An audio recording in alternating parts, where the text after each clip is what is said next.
And now, how to build a behind the sofa table.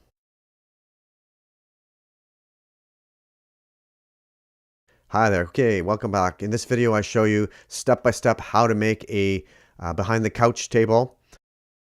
You can see here step per step.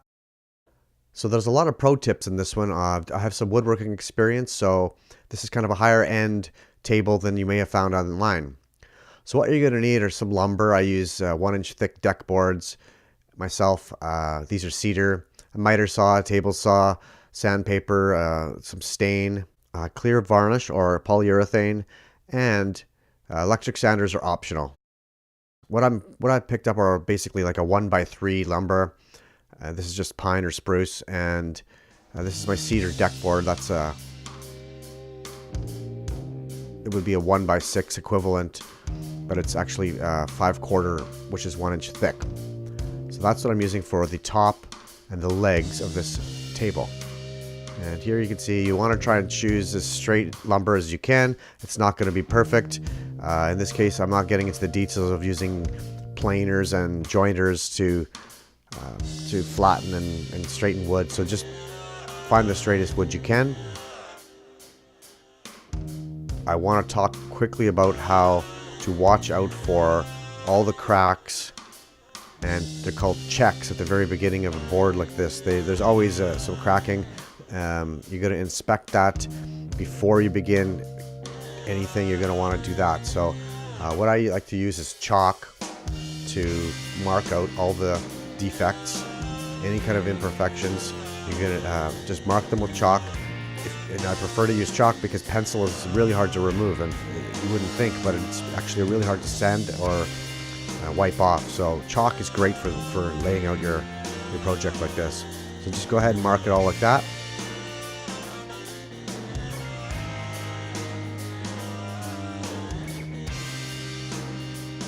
You can see that check goes all the way down past the knot, so I can actually plan to cut that off back here where I need it.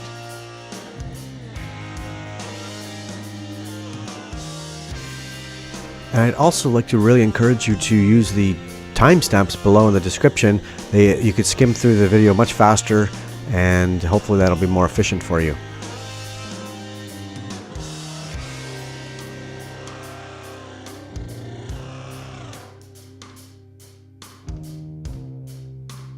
Some more imperfections.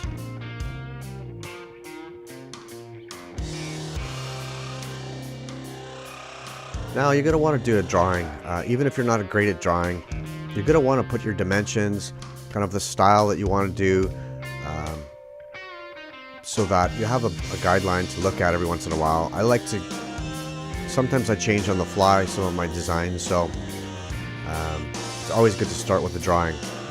So we're going to start with removing just the corner of that, so that my front faceplate will be have a nice straight edge on it. So I'm going to use the table saw to do that. The other thing you want to do is just before you get started cutting anything, make sure your chop saw, your miter saw, is 90 degrees. If it's not, all your furniture is going to be not fit together properly. It's important to always make sure your saw is at 90 degrees. And here's a tip for you. When you mark your lengths, put a little X at the outside of it so that you know which side you want to actually remove. This is a good tip. I've been using it for years doing renovations and woodworking. So you'll never make a mistake on cutting the wrong side of the line.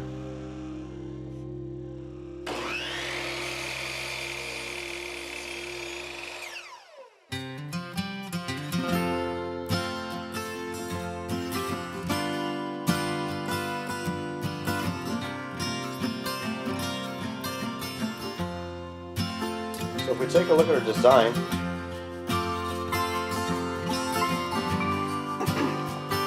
we know this is going to be our front. This is nice and light. And this piece here, 4-inch piece. If we look at the board here, you can see how there's a what we call check. What is it? Split at the end of a board. Now technically it's not going to be 4 inches, but it could probably be 3.5. That's not that important. I want something heavier at the back. And if look down here, come with me. You can see there's another split here. That's normal to have cracking of wood. And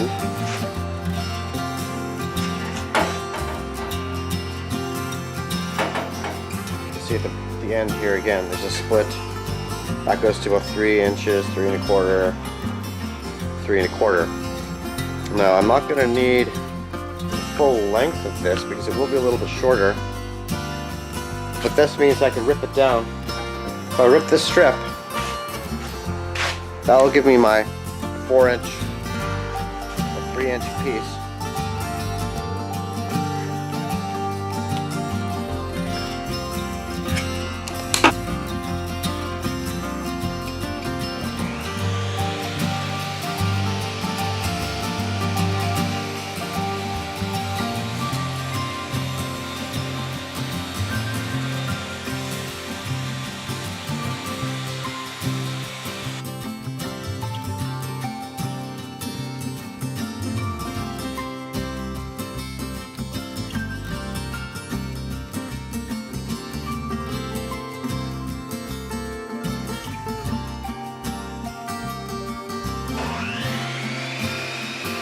So when you're cutting through these boards, a good tip is to take your time and cut through slowly, because if you chop really fast through, you're going to chip up the bottom of your board, and that's not going to look good. So when you're making your final cuts, make sure you cut very slowly through the board.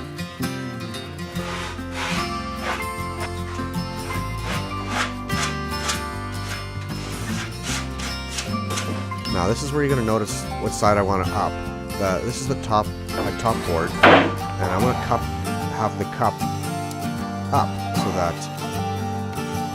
you know, if you have a drink sitting on the table or something, it's not going to be leaning off the table. It's going to be leaning kind of in towards the table.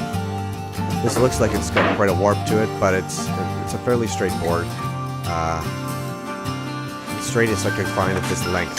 It's pretty hard to keep it perfect. And now we're going to just continue on marking where the board is going to be, because if you don't, it's very easily you're going to mess up a bit and you won't have the best parts where you want them.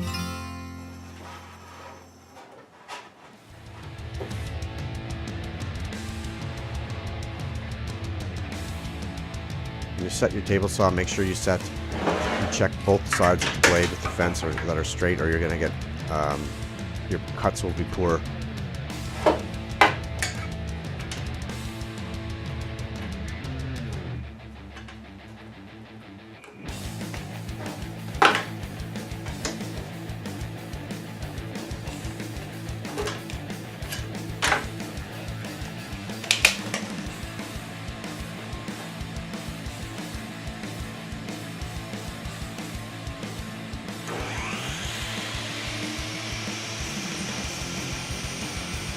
I'm just removing the outside edge of this so that I have a nice straight edge to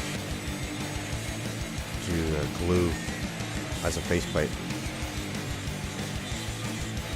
Now I'm very confident using these tools, and if you're not confident, always use a push stick, pushing through the saw blade.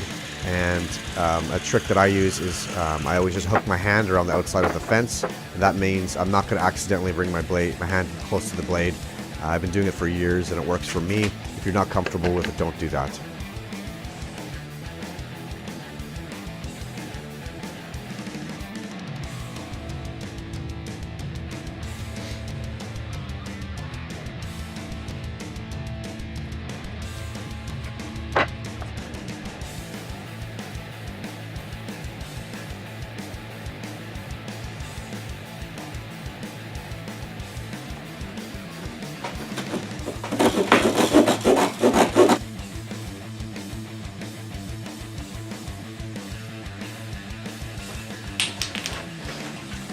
So this is going to be simulating my leg.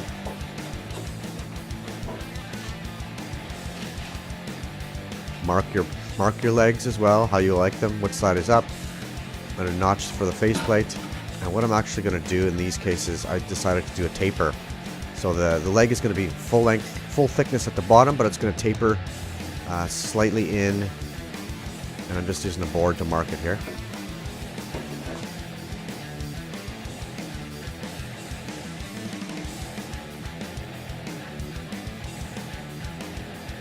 Now you'll notice in this case, there's a knot right where I'm going to be tapering. Now that's not going to look nice when I cut through it. So you're going to want to just notice those kind of things as well, and flip the board over and make sure that there's going to be a nice edge. That's going to be the front of my table, so I want it to look nice. You can take advantage of getting rid of those defects. Here I'm going to remove them now, so that's what you plan out beforehand.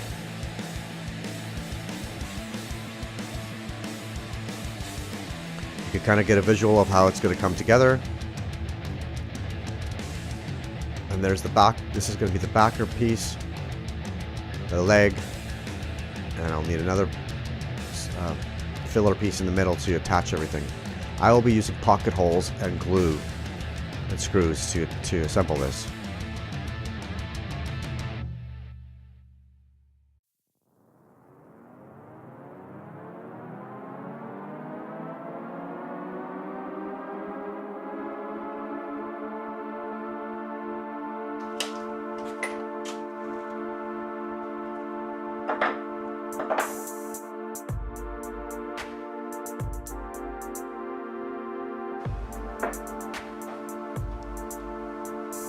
I'm just laying out my lines, and I'm going to go ahead and cut my pocket hole slots. I highly recommend investing in a pocket hole jig. They're very useful, easy to make really strong joints.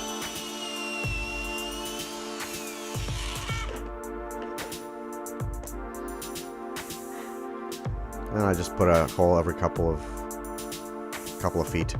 It's usually enough.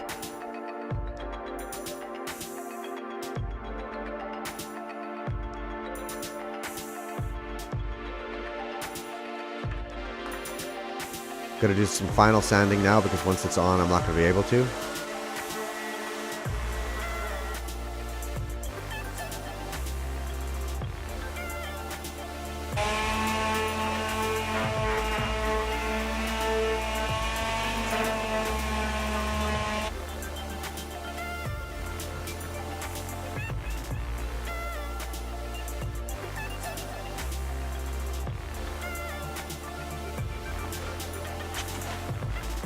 Now that I got everything sanded nicely, I don't want to scratch it on my table, so I put a little old cloth down to work on this on now.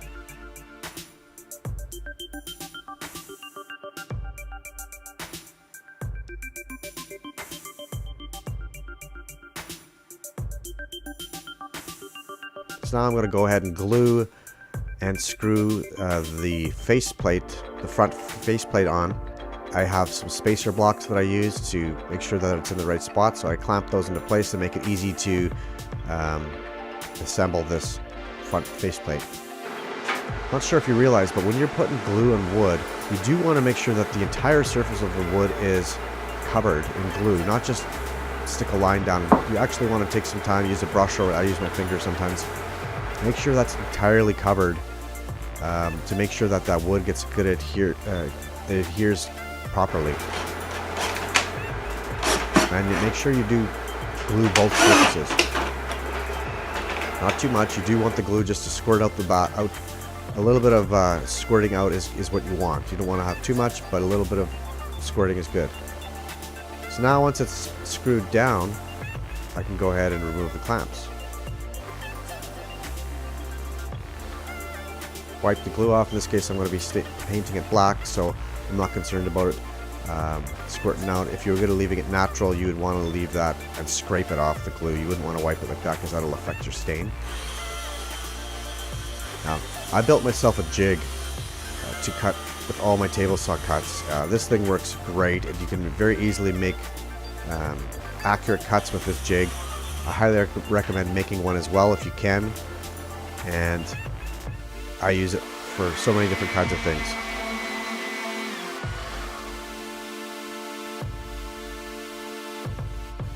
So now I'm going to just check on how things are lining up.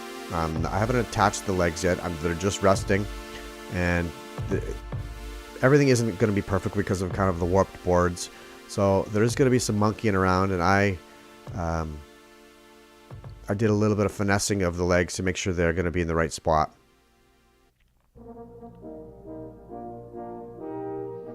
Now I'm going to do a lot of glue here on the legs and the spacer blocks. The glue and pocket holes will make very strong joints.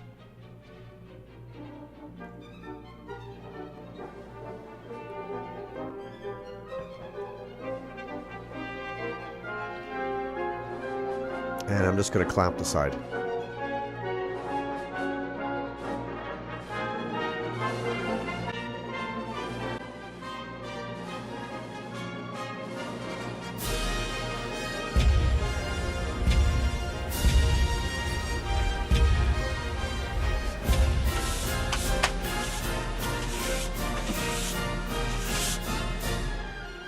Find the flattest part of the floor to lay down your table and look at it, and let the glue dry there overnight.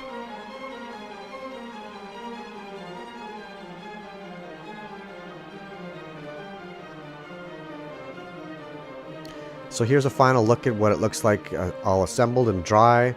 I'm going to go ahead now and apply some black paint. I'm just going to use paint and a clear gloss over top.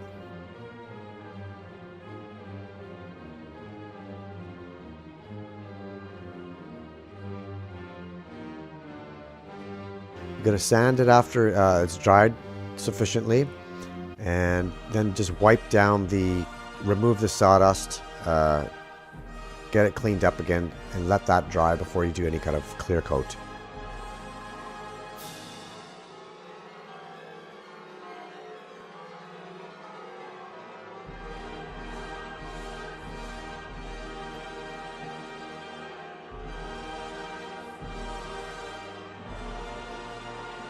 It's a good idea not to ever stick your brush into your paint or your stain cans.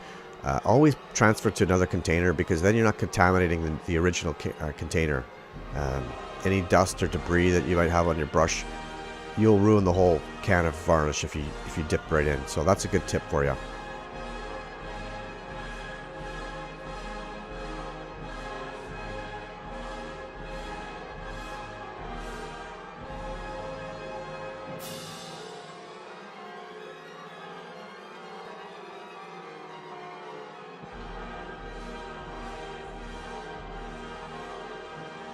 So here's what it's looking like after probably one coat of clear polyurethane. Getting the effect that I want. I'm just going to be slowly just applying more coats to make it, give it a good durable coating.